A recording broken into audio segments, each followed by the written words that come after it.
Well, here I am out in my garage today. Actually, it's changed. It's been a nice day again today. That's kind of weird. It's going back and forth. In the 50s, 40s, and 50s. Now we're back to 72 today. And I just saw it's going to drop to 57 tomorrow. And then it's going to go back up again to like 80 or 81. So anyway, it's kind of going all over the place. And then I think it was said by Thursday it's going to hit 90, I think, for one day. All right. So anyhow, I had a garage.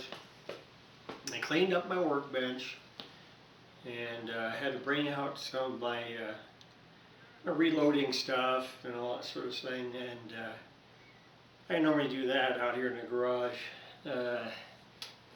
because I don't want to spread stuff around all over the house. And the problem with being out in the garage is I do have to watch it, make sure I don't throw any powder around because my water heater is in the corner of this garage. So anyway, but yeah, and then I have to do some work on this, the butt plate on this Martini Henry is 1887. Apparently, you know, it has the stamp on the butt plate, or that's going to stock itself, that it was sent back to the Amras arsenal in 1908 for refitting. Well, if it got refitted in 1908, normally what they do is they will have the armorer's report. It will be in the butt end of the stock because there's a hole that goes all the way through, and there's just a screw that holds the buttstock to the rifle itself. And normally that's where they roll up a piece of paper with the armorer's report on it and we shove it in there. Well, this thing is in there tight, so, and there are brass screws on it, so I know nobody's opened it. So I don't know if it has the armorer's report or not. But to do that, well, I show you what I have to do.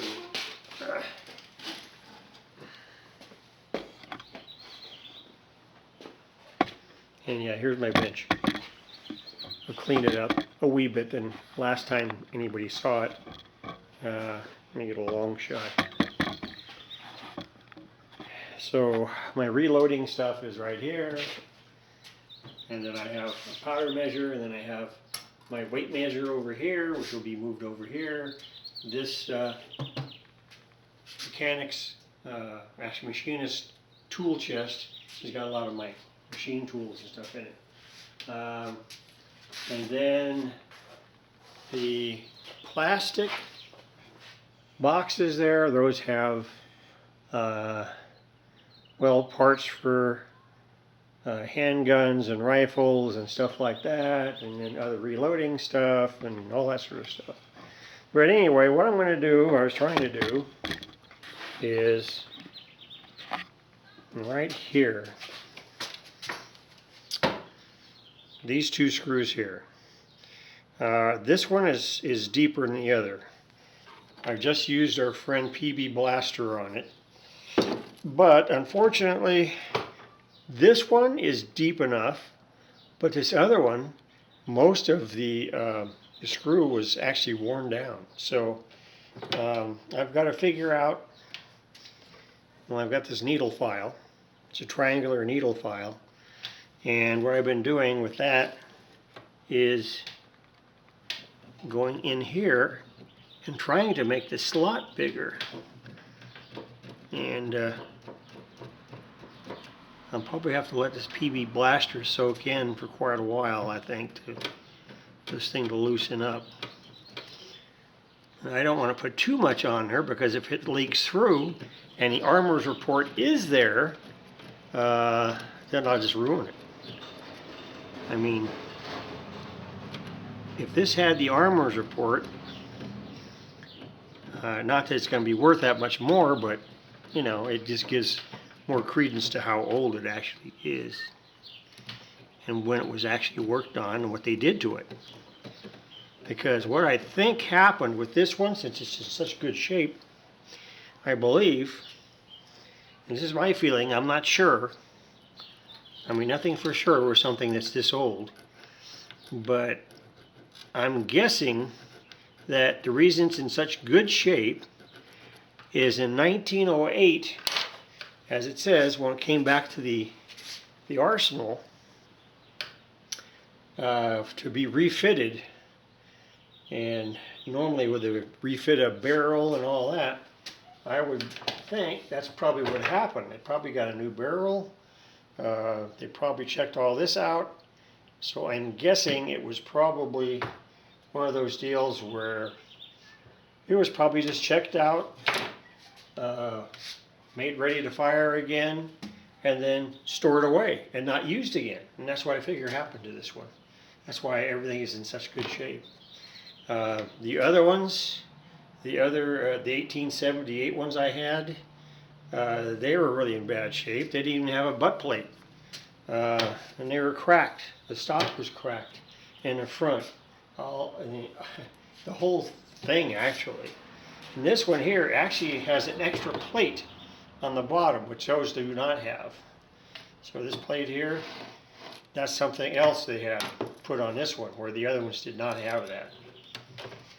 And this one screw, though, that one screw right there, I don't know if you can see that or not. I'm showing you guys this or not. Let me see. I'm going to look inside my camera. Yeah, okay. So, right there. That screw there. If I unscrew that, this whole thing should drop out. Well, that and this other pin, you got to knock that pin out too. So, and then the whole thing comes out, and then you can look at the firing pin and all that. But another thing, when they took these back to the armory, they were refitted with this longer extraction arm. And how do I know this? Well, very good reason. You see this one right here? You see that plug there?